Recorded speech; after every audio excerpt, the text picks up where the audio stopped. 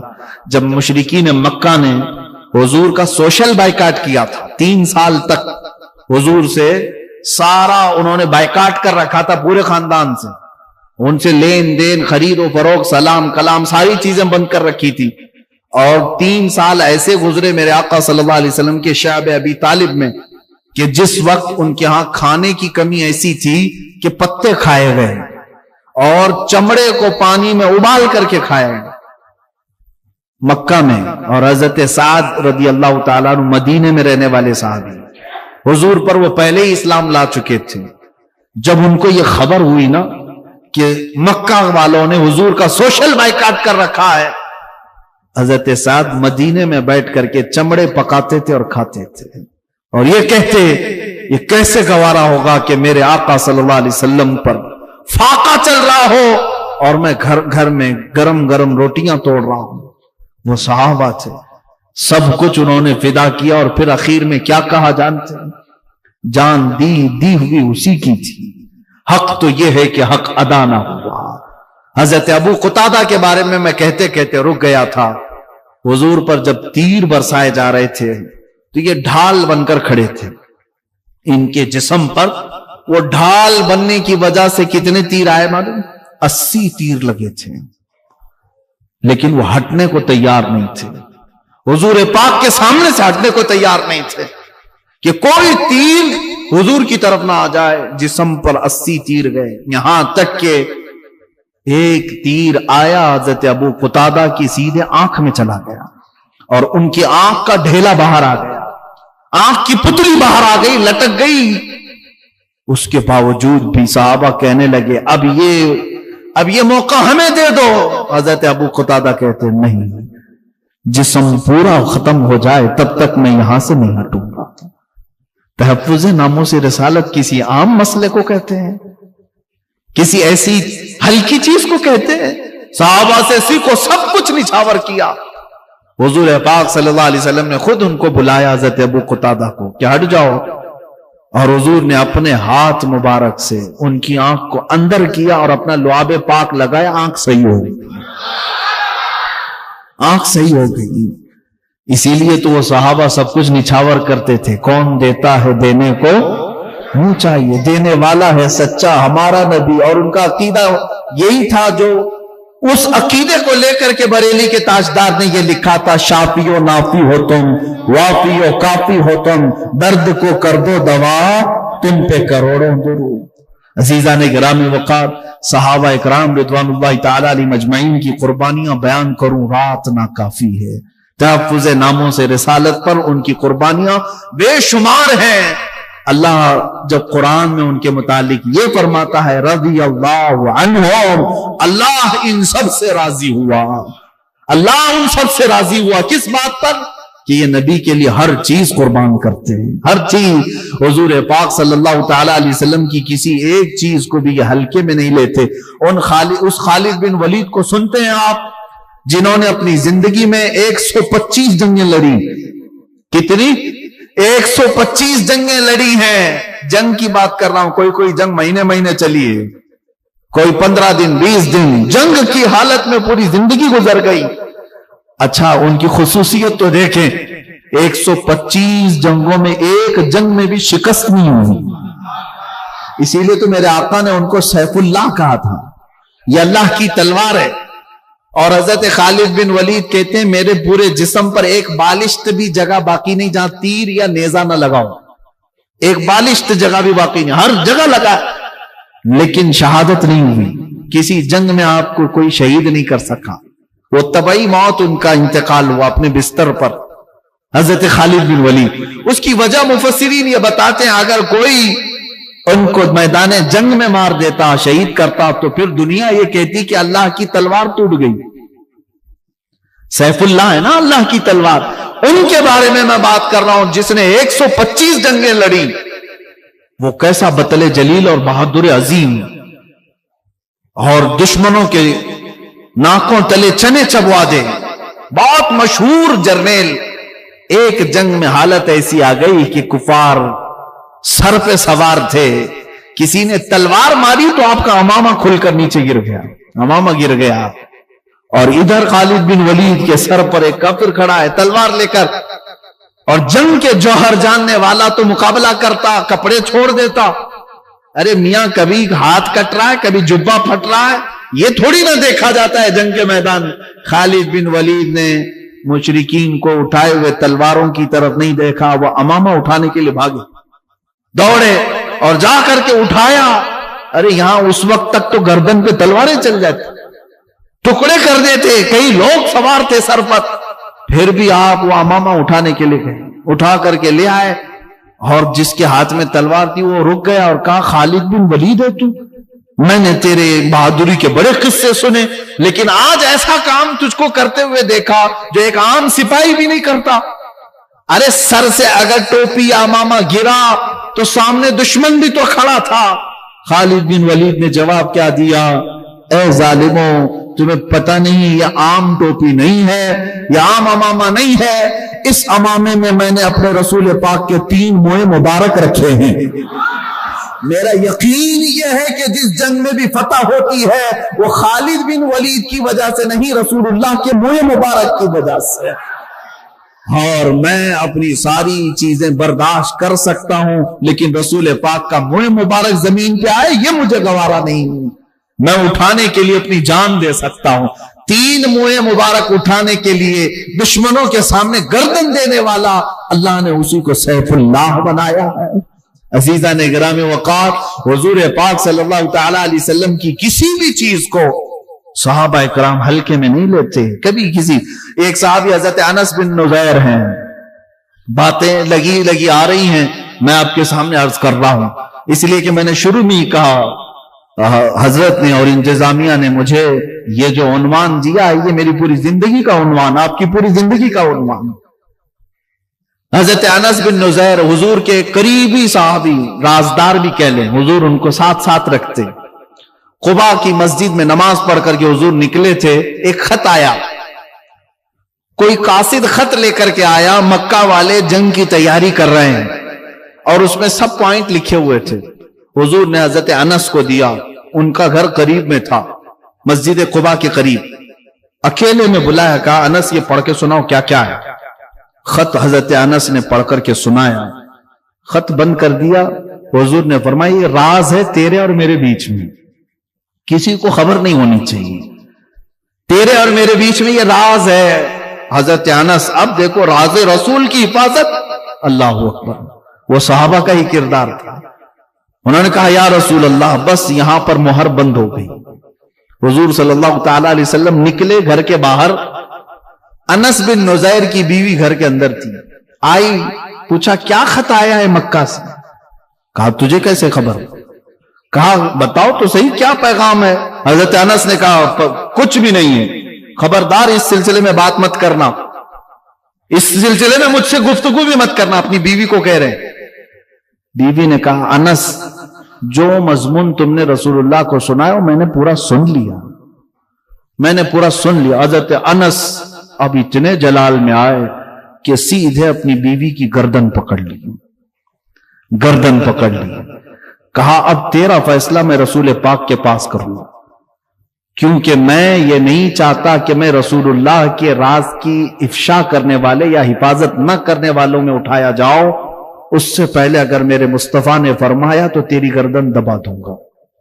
اپنی بہت چہیتی بیوی، قریبی بیوی تھی، گردن پکڑ کر کے ہی باہر لے کر آئے۔ حضور ابھی قریب میں تھے، رسول پاک صلی اللہ علیہ وسلم کی بارگاہ میں آئے، کہا یا رسول اللہ مجھ غریب کو معاف کر دیں، جو خط آپ نے راز فرمایا تھا وہ میری بیوی نے دیوار پیچھے سے سن لیا۔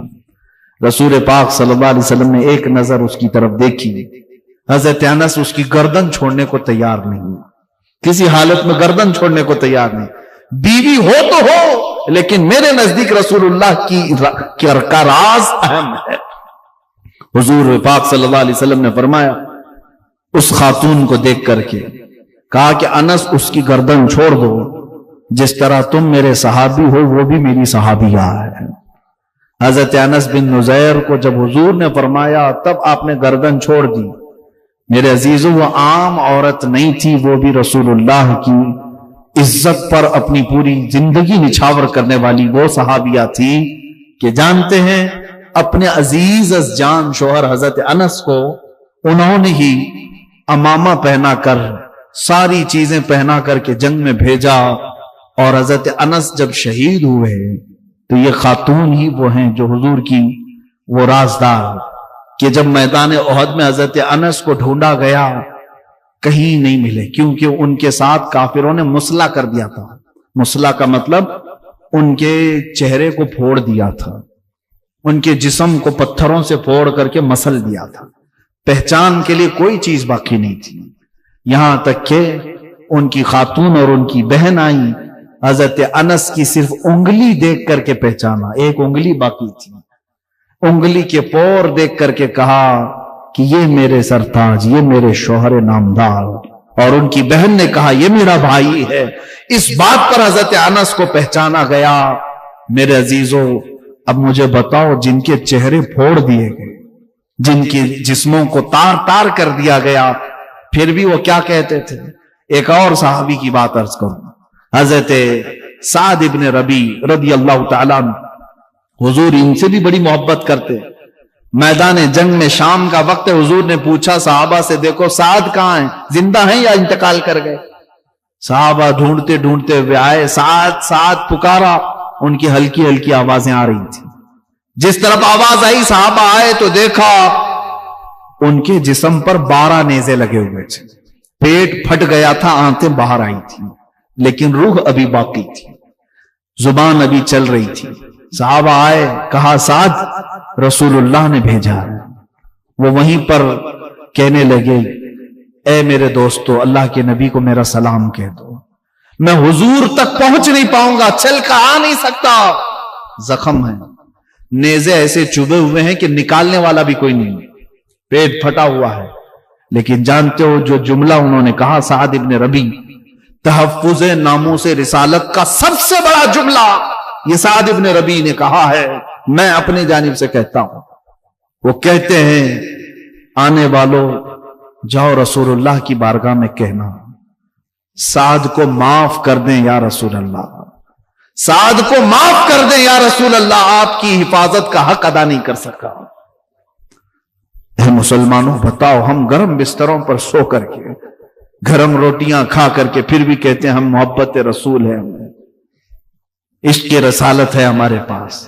جن کے پیٹ پھٹ گئے، نیزے ان کے اوپر چوبے ہوئے، تب بھی وہ کہتے ہیں کہ ہم حق ادا نہیں کر سکے، حق ادا نہیں کر سکتے۔ اسی قوم کی حال یہ ہے کہ دنیا ہر گھڑی ہمارے اعمال کو نشانہ بنا کر کے ہمیں ڈیگریڈ کرتی جا رہی ہے۔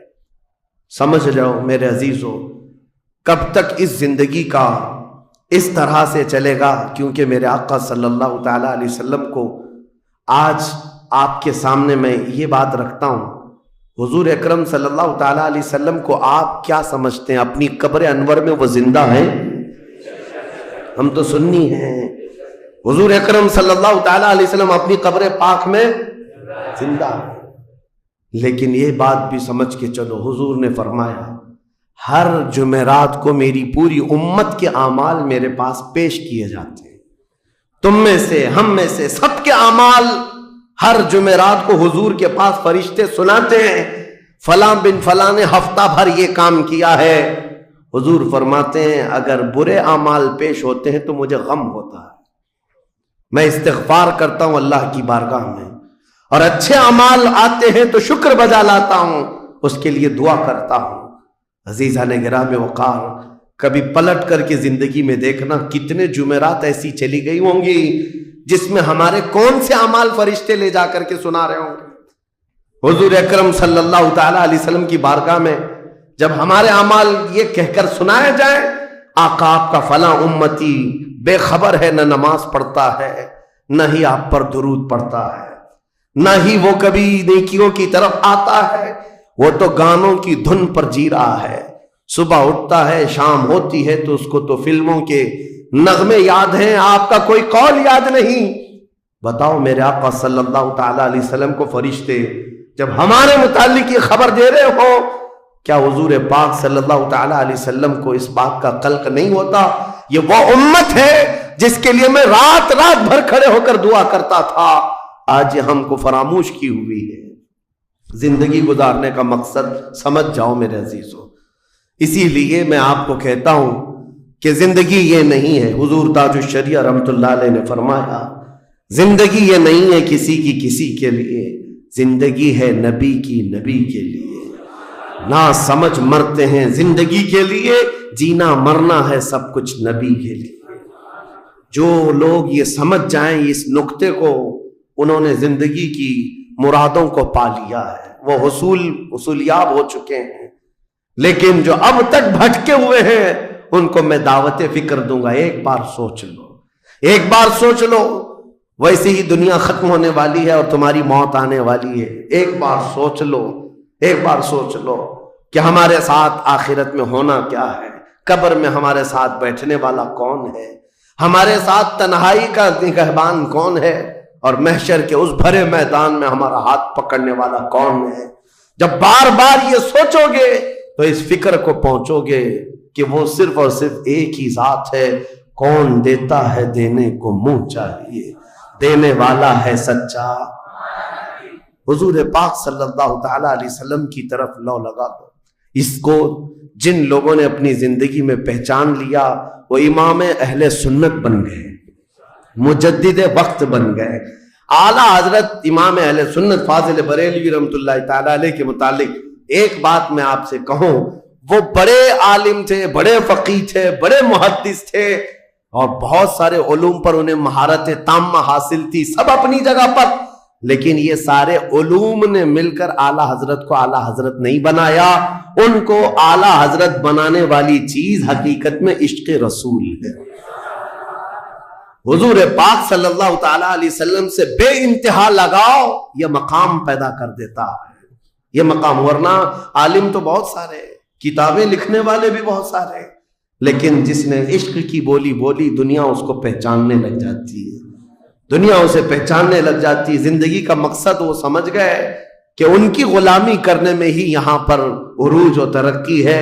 اسی کو خانوادہ اعلیٰ حضرت سے ان کے پوتوں تک بھی یہ فکر پہنچی۔ تاج الشریعہ نے فرمایا بلحوثن سیم و زر کی بندگی اچھی نہیں، ان کے در کی بھیک اچھی، سروری اچھی نہیں۔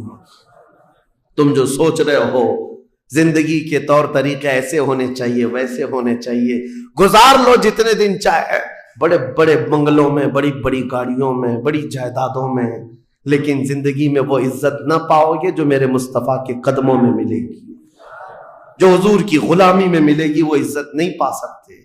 عزیزان گرامی وقار، نبی کریم صلی اللہ تعالی علیہ وسلم کے ان صحابہ کو دیکھتے ہیں جنہوں نے زندگی کو ضائع نہیں کیا، ایک پل بھی ضائع نہیں کیا۔ آج میں آپ کو اسی لیے کہہ رہا ہوں موت آنے والی ہے، اس سے پہلے ایک وقت بھی، ایک لمحہ بھی ضائع ہونے مت دینا، برباد ہونے مت دینا۔ جو وقت ہے، میں مصر میں دیکھتا تھا بسوں میں بھی، اور کبھی کبھار ٹکٹ کاؤنٹر پہ جو لائن لگی رہتی تھی، ایک اسٹیکر لگایا گیا تھا، اکثر جگہوں پر یہ اسٹیکر پڑھنے کو ملتا تھا، اجعلوا الانتظار فی الاستغفار، یہ جو ویٹنگ ٹائم ہے اس کو خالی کھڑے ہو کر کے مت گزارو، اتنی دیر استغفار کرو اور درود پاک تو پڑھو، وقت کو ضائع نہ کرو۔ تمہارے پاس اللہ نے وقت دیا، بیٹھے ہو تو پڑھو، کھڑے ہو تو پڑھو، کیونکہ یہ وقت تمہارا بربادی میں نہیں لکھا جائے گا، تمہارا یہ وقت ضائع کرنے والوں میں نہیں لکھا جائے گا۔ عزیزان گرامی وقار، آپ کو میں ایک بات بتا دوں، جن لوگوں نے اپنی زندگیوں میں بڑے بڑے محلات بنائے، آج ان کے لیے بھی تاریخ ہے، مگر کس انداز سے، کس انداز سے۔ آج دنیا نے آپ کو ایسے ڈائیورٹ کر رکھا ہے، جو کام ہونے کے تھے وہ نہیں کرنا ہے آپ کو، لا یعنی کاموں میں مصروف ہو گئے، جو چیز تمہارے حصے کی تھی نہیں اس پر انرجی خرچہ کرتے رہ گئے، اور جو چیز تمہارے کام کی تھی اس کو تو بھول ہی گئے۔ آپ کو میں ایک بات بتا دوں، ہو سکتا ہے شاہ جہاں نے تاج محل بنایا، اور پھر بادشاہ قطب الدین کے زمانے کے نشانیاں موجود ہیں، لال قلعے بن گئے، قطب مینار بن گیا، بڑی بڑی عمارتیں ہیں، لوگ اوپر سے نیچے دیکھنے کے لیے آتے ہیں، لیکن میں یہ کہتا ہوں یہ کوئی کمال کی چیزیں تھی نہیں۔ کمال کی چیزیں تھی نہیں. لاکھوں لوگوں کی محنتیں بھی لگی, پیسہ بھی لگا, اور بڑی عمارتیں کھڑی کر کے چلے گئے. ہزاروں کی تعداد میں تاج محل میں لوگ جاتے ہوں گے. تاریخ تو لوگوں کو تھوڑی بہت تو پتہ ہوگی کہ اپنی بیگم کی محبت میں بنایا ہوا ایک محل ہے, اور بیگم کی قبر بھی وہاں ہے, لیکن جانے والے کبھی کسی کو سنا ہی نہیں کہ ایک فاتحہ بھی کوئی پڑھتا ہوا نظر آتا ہے. وہ تو پکنک پوائنٹ ہے, ٹورسٹ ایریا ہے, جائے دیکھے آئے. لیکن میرے عزیزو, یہ بڑے بڑے محلات اپنی ناموری کے لیے بنا کر تو چلے گئے, لیکن آؤ بریلی شریف کی سرزمین پر ایک مدرسہ جو اعلیٰ حضرت نے بنایا, مبارک پور کی سرزمین پر جامعہ اشرفیہ جو حضور حافظ ملت نے بنایا, یہ عمارتیں آج بھی دعوت دے رہی ہیں. ایک دو نہیں, ہر سال ہزاروں کی تعداد میں عالم اور مفتی وہاں سے نکلا کرتے ہیں. یہ کام کی چیزیں تھی جو بزرگوں نے کر دیا کہ امت کو ایسا کچھ دے جاؤ کہ وہاں سے آنے والا کچھ فیض اٹھا کر کے جائے. تاج محل لے کر کے کیا کرنا ہے؟ پیسے کمانا ہے یا ٹورسٹ ایریا بنانا ہے؟ لیکن ایک ایسا ادارہ جس میں پڑھ کر کے دنیا روشن ہوتی اور آخرت بھی روشن ہوتی. ہم سنیوں کہ ہاں یہ چیزوں کی ضرورت تھی, ہمیں لا یعنی چیزوں میں مصروف کر دیا گیا ہے. میں اب تو آپ کو پتہ ہی ہوگا, مجھے تو جلسوں والا آدمی بنا دیا گیا. جہاں دیکھو پروگرام, جلسے. میں اصل میں جلسوں والا آدمی تھا ہی نہیں. میں فیلڈ ورک کرنا پسند کرتا ہوں, کسی علاقے میں رہ کر کے قرآن کی تفسیر کرنا اور لوگوں کے درمیان رہنا. لیکن مسلسل سفر کا ایک تجربہ میں آپ کو بتا رہا ہوں. ہوں گے یہاں پر بھی بہار بنگال والے, سب ہوں گے. بہار والے, بنگال والے, جھارکھنڈ والے اتنے جلسے کرتے ہیں, 365 دن بھی اگر ان کو تاریخ دی جائے تو بھی کم ہے.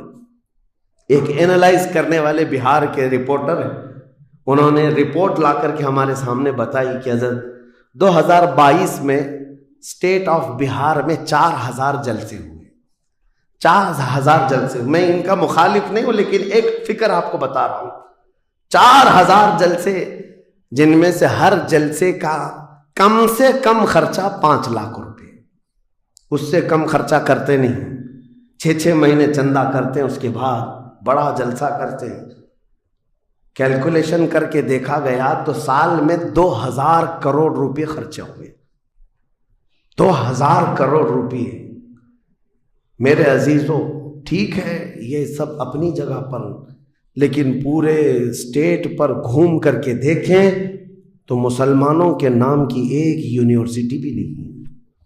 کوئی ایک بڑا ادارہ نہیں قائم کر سکے.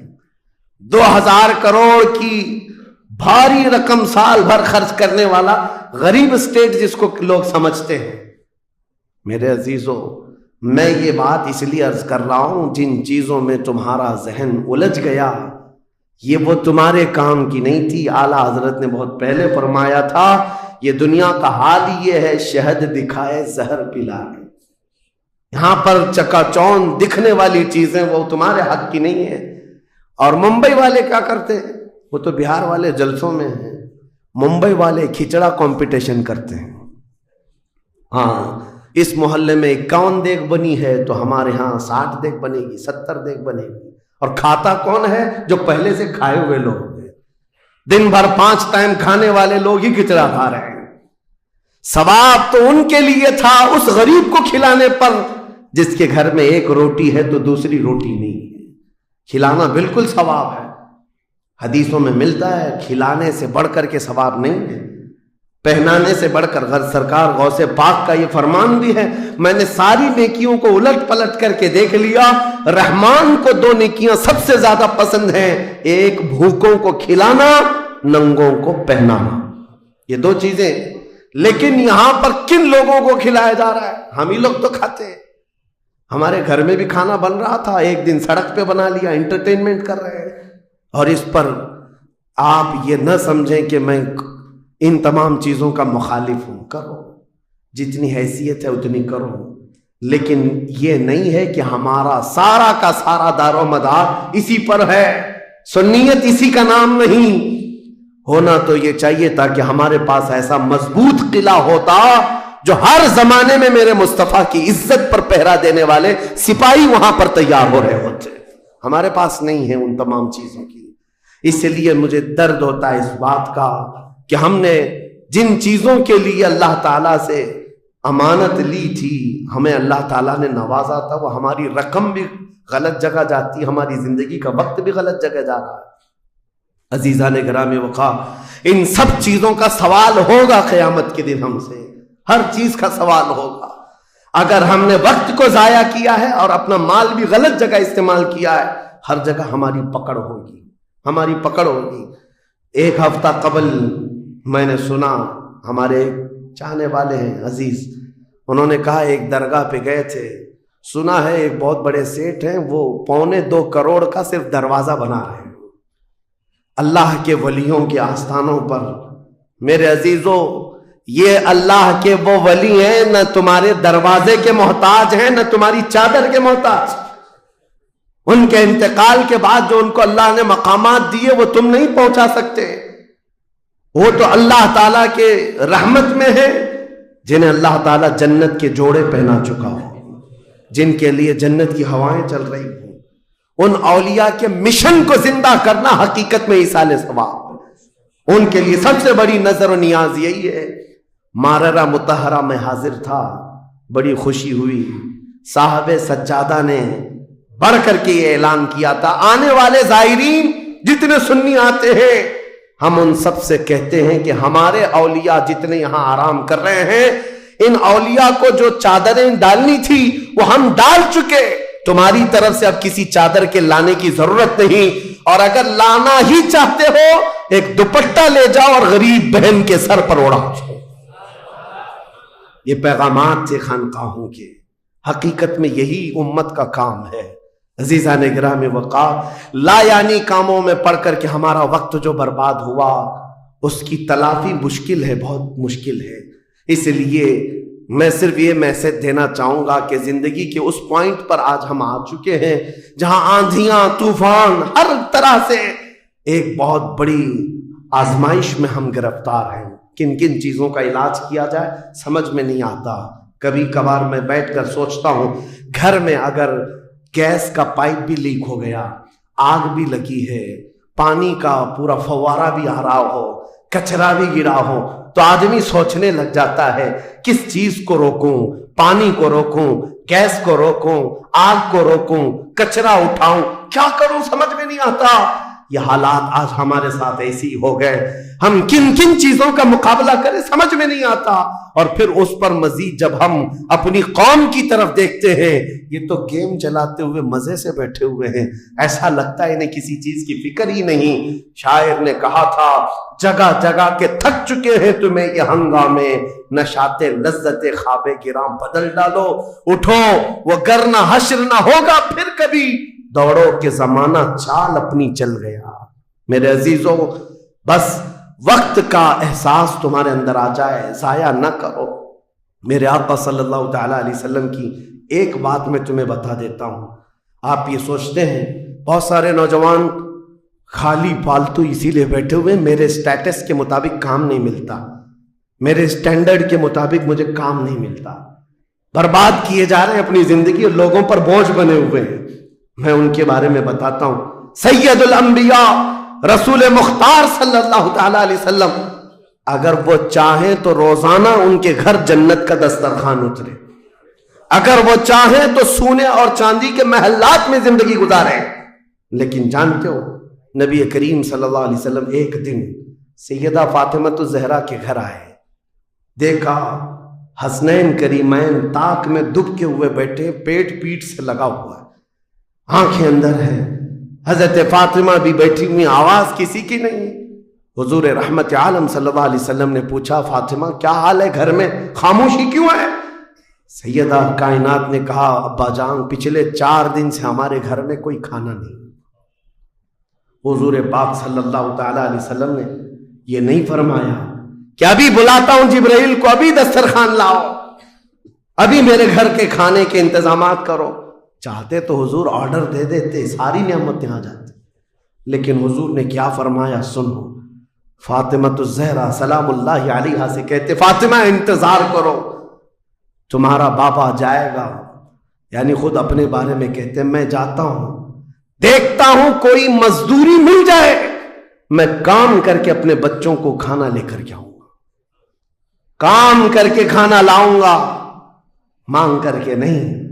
حضور رحمت عالم صلی اللہ تعالی علیہ وسلم جو سید الانبیاء ہیں، جن کے قدموں کا بوسہ جبرائیل امین لیتے ہوں، وہ چل کر کے مدینے کے باہر آئے، گرمی کی تپش الگ ہے، دھوپ ہے، باہر آئے، ایک باغیچہ تھا جس میں مالی کام کر رہا تھا، باغبان۔ حضور رحمت عالم صلی اللہ علیہ وسلم اس کے پاس جا کر پوچھتے ہیں، تیرے باغیچے میں کوئی کام کرنے کے لیے ہے؟ کام مل سکتا ہے؟ اس نے کہا ہاں کام مل سکتا ہے، آؤ میرے باغیچے میں کنواں ہے، ڈول ڈالو، پانی اٹھاؤ، ایک درخت کو پانی ڈال دینا، بدلے میں 2 کھجوریں دوں گا، اجرت صرف 2 کھجوریں۔ رسول رحمت صلی اللہ تعالی علیہ وسلم فرماتے مجھے منظور ہے۔ گئے اور جا کر اپنے ہاتھ سے رسی لے کر ڈول کنویں میں ڈالا، پانی کھینچتے تھے، جب ڈول بھر کر آتا اپنے کندھے پر اٹھاتے اور درخت پر لے جا کر پانی ڈال کر آتے، ایک درخت پر ایک مٹکا، ایک ڈول پانی ڈالا تو مالک نے 2 کھجوریں دی، باغیچے کے مالی نے 2 کھجوریں دی، دوسرا ڈول اٹھایا پھر کھجوریں ملی، تیسرا ڈول اٹھایا 6 کھجوریں لی، چوتھا ڈول حضور نے ڈالا تھا کہ رسی ٹوٹ گئی، ڈول کنویں میں گر گیا۔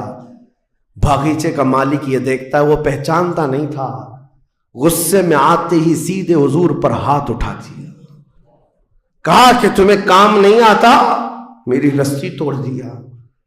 رسول کریم صلی اللہ تعالی علیہ وسلم نے پلٹ کر کچھ نہیں کہا، وہ رحمت عالم صلی اللہ تعالی علیہ وسلم تھے۔ وہ 6 کھجوریں لے کر کے واپس مدینے آئے، کہا فاطمہ کہاں ہیں بچے، کہاں ہیں؟ یہی 6 کھجوریں حضور نے لا کر اپنے منہ سے چبا کر ان بچوں کے منہ میں ڈالا اور کہا آج تک روئے زمین پر کوئی نبی ایسا نہیں آیا، 1,24,000 کم و بیش نبیوں میں ہر نبی نے اپنے ہاتھوں کی کمائی کھائی ہے، اپنے عمل کی کمائی کھائی ہے۔ رحمت عالم صلی اللہ تعالی علیہ وسلم نے جب وہ مالک کل ہے، بلکہ جنت کی چابیوں کے مالک، ساری زمینوں کے خزانوں کے مالک، کل جہاں ملک اور جو کی روٹی غذا، اس شکم کی قناعت پہ لاکھوں سلام، وہ لمبے لمبے ہاتھوں سے بھیک دینے والے آقا، سب کچھ ہونے کے باوجود اگر کسی ایک باغیچے میں ڈول اٹھا کر پانی بھرتے ہوں تو اسی لیے نہیں کہ ان کے ہاں کوئی مجبوری تھی، بلکہ امت کو یہ درس دینا تھا، اے امت کے غیور نوجوانوں، تم کبھی خالی نہ بیٹھنا، مجھے دیکھنا اور عمل کرتے رہنا، اور اللہ تعالیٰ تمہیں دروازے رزق کے ضرور کھولے۔ خالی بیٹھے ہوئے وقت برباد کرنے والے لوگوں کو میں اکثر یہ بات سناتا ہوں، اے میرے عزیزوں، مسلمان محلوں میں جہاں سے بھی گزرو حال یہی ہے، رات کو 4 بجے تک ان کے ہاں روشنیاں، کس بات کے لیے؟ میاں کیا فکر ہو رہی ہے، کس بات کی یہاں میٹنگ چل رہی ہے، چرچے کس بات کے؟ امت کی تباہی کے چرچے کس بات کے؟ گپیں لگ رہی ہوتی ہیں، کچھ نہیں۔ ان دوسری قوموں کو دیکھو جو فجر سے پہلے اٹھ کر کاموں پر بھاگ جاتی ہیں، سورج ڈوبنے سے پہلے وہ گھروں پر آ جاتے ہیں۔ آج تمہارے اخلاق و کردار کسی اور نے لے لی، اڈاپٹ کر لیے، اور تم کو لوگوں کو ایسا چھوڑ دیا گیا بے قائد کے، بے قیادت کے۔ بہرحال میرے عزیزوں، بدلنا چاہیں تو آج بھی ہم بدل سکتے ہیں، صرف ایک نقطہ ہے بدلنے کے لیے، ایک نقطہ ہے۔ میری باتیں چھوڑ دو، مقررین کو سنتے ہو سکتا ہے لوگ یہ کہتے ہیں مولانا لوگ ایسا بولتے ہیں ویسا بولتے ہیں، تمہاری فکریں سب اپنی جگہ پر۔ میرے عزیزوں، میں تو بہت نکما آدمی ہوں، میں تو ایک چھوٹا طالب علم بھی نہیں ہوں، جہالت میرے اندر بھی ہے، لیکن میں آپ کو یہ کہنا چاہتا ہوں، اگر دل کے اندر ہلچل مچ سکتی ہے، انقلاب لانے کی فکر آ سکتی ہے، تو ادھر ادھر کی باتیں چھوڑو، آمنہ کے لال کی طرف دیکھو، حضور اکرم صلی اللہ تعالی علیہ وسلم کی طرف تمہارا دل متوجہ ہو گیا تو میں کہتا ہوں تمہاری دھڑکنیں تیز ہو جائیں گی, تم بدل لو گے اپنی زندگی کو, اور اس کے بعد ایک دن آئے گا پھر تم یہ پکار کر کہو گے جو بریلی والے نے کہا تھا, یا رسول اللہ دہن میں زبان تمہارے لیے, بدن میں ہے جان تمہارے لیے, ہم آئے یہاں تمہارے لیے, اٹھے بھی وہاں حضور کے لیے. جینے کا سلیقہ مل جائے گا, لیکن شرط صرف اتنی ہے, آج سے ایک وظیفہ دے کر کے جا رہا ہوں. جمعہ کو, پہلے بھی میں نے ایک بار کہا تھا, جب بھی جمعہ آئے گھر پر اب جاتے ہیں, گھروں میں اچھا کھانا بنتا ہے, میرے عزیزو اپنے بچوں کو لے لو, بیٹھ جاؤ دسترخوان پر, لیکن گھر میں یہ قانون لگا دینا, بیوی بھی بیٹھے, ماں بھی بیٹھے, بہن بھی بیٹھے, بچے بھی بیٹھے, جس کے گھر میں جتنے لوگ ہو دسترخوان پر بیٹھے, اس وقت تک ہم لقمہ نہیں اٹھائیں گے جب تک 100 مرتبہ میرے مصطفیٰ پر درود نہ پڑھ لیں. حضور صلی اللہ تعالی علیہ وسلم کو یاد کرنے کا ماحول گھروں میں آ جائے, پھر دیکھنا زندگی کی بہاریں تم اپنی زندگی میں دیکھ لو گے. ہر گلی میں انشاءاللہ العزیز یہ ماحول بن جائے, پھر کوئی باہر سے آیا ہوا اجنبی تمہارے محلہ میں آ کر کہے گا یہ ممبئی کا محلہ نہیں, مدینے کی گلی نظر آتی ہے, یہاں سے خوشبو مصطفیٰ نظر آتی ہے. ہماری عورتوں کے اندر, ہماری بچیوں کے اندر پردے کی پابندیاں ہماری تقریروں سے نہیں, حضور کی محبت سے آ سکتی ہے. نوجوانوں کے اندر نشہ سے نفرت تقریروں سے کم, لیکن میرے مصطفیٰ کی محبت سے آ سکتی ہے, کیونکہ حدیثوں میں ہم نے پڑھا ہے وہ مدینے کے لوگ جو 50-50 سال پرانی شراب پیتے تھے, ایک فرمان مصطفیٰ کیا آیا, انہوں نے اپنے پرانے مٹکے تک توڑ ڈالے, لبوں تک لگی ہوئی شراب کو پٹک دیا کہ اب نہیں, اس لیے کہ مخبر صادق نے فرما دیا ہے, رحمت عالم نے فرما دیا ہے, یہ محبت کا تقاضا تمہیں ہر برائی سے دور لے آئے گا. اسی کو اقبال نے کہا تھا کہ محمد سے وفا تمہیں تو ہم تیرے ہیں, یہ جہاں چیز ہے کیا لوح و قلم تیرے, ہر چیز کا علاج اس میں مضمر ہے, ہر چیز کا علاج اس میں پوشیدہ ہے. سچ کہا کرتے تھے بچپن میں جو شاعر, ہم سنتے آتے تھے, ہر درد کی دوا ہے صلی علی محمد, تعویذ ہر بلا ہے صلی علی محمد. حضور کا نام پاک ہر درد کے لیے دوا بھی ہے, شفا بھی ہے, اور بیماریوں سے چھٹکارے کے لیے کنسنٹریشن, ایک جگہ توجہ مرکوز کر لو. آج سے اپنے دل میں یہ احساس پیدا کرو میں اس کا اس کا نہیں ہوں, لوگوں نے مجھے بنا رکھا ہے, یہ اس کا فین ہے, اس کا فین ہے, نہیں. بیدم وارسی کو پڑھو, کیا کہتے تھے اللہ والے میرے عزیزوں, کہتے ہیں بارگاہ مصطفیٰ میں یوں عرض کرتے ہیں, سگے طیبہ سب کہہ کے پکارے بیدم, یہی رکھیو میری پہچان مدینے والے.